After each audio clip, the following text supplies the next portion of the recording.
politics lead now. The latest GOP debate tonight has the potential to reshuffle the race.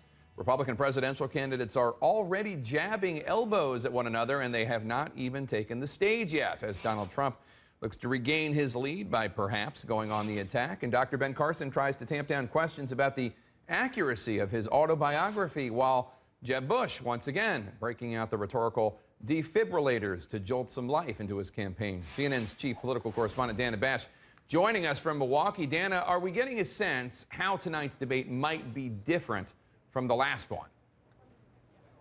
Well, one clue that I've gotten, Jake, is, in the past, Ben Carson has been notoriously mellow. But a Carson source tells me that he's actually pretty fired up about what you mentioned, about the fact that there have been lots of questions into his past, and that may seep into his debate performance tonight. People are getting away with murder. I never saw anything like this. Without a hint of irony, the billionaire reality TV star who rewrites political rules every day is calling out Ben Carson for an unconventional campaign. You stab somebody, and the newspapers say you didn't do it.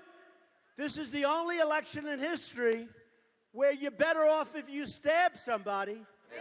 For Carson, anecdotes about overcoming a pathological temper as a child, like attempting to hit his mother with a hammer, is a selling point for many GOP voters enthralled with his story of redemption. But Trump is trying to reframe it as just plain crazy. If you try and hit your mother over the head with a hammer, your poll numbers go up. I never saw anything like it. The Carson campaign is now trying to diffuse that situation with some humor, releasing this new top 10 spoof video of Carson's youthful indiscretions. Ben Carson checked out a library book and returned it 2 days late. While Carson and Trump battle for frontrunner status, another drama will be playing out tonight. Jeb Bush versus his former protege, Marco Rubio. Or just resign and let someone else take the job. Bush's direct hit on Rubio in the last debate 2 weeks ago backfired. Big time. Someone has convinced you that attacking me is going to help you. Ahead of tonight's debate, Team Rubio released a video called Before the Phony Attacks, with Bush, in his own words, praising Rubio. I'm a huge Marco fan. The Bush campaign released its own game day video featuring their candidate the way they wish voters would see him, an energetic conservative leader. You ended affirmative action, pro-life. They're always different. Everyone's different.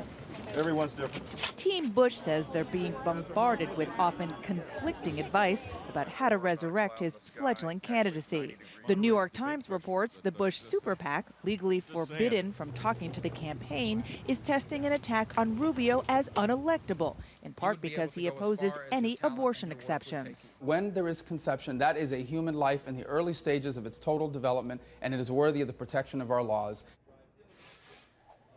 Now, Jake, going after Rubio as unelectable certainly could be something that would help Democrats if he is the Republican nominee. That would happen in a general election. But right now, Rubio, of course, is trying to appeal to Republican voters. And as much as anybody paints him as very tough when it comes to abortion, the Rubio campaign, they say that could only help him in the short term, Jake. Exactly. Throw me in the briar patch. Dana Bash.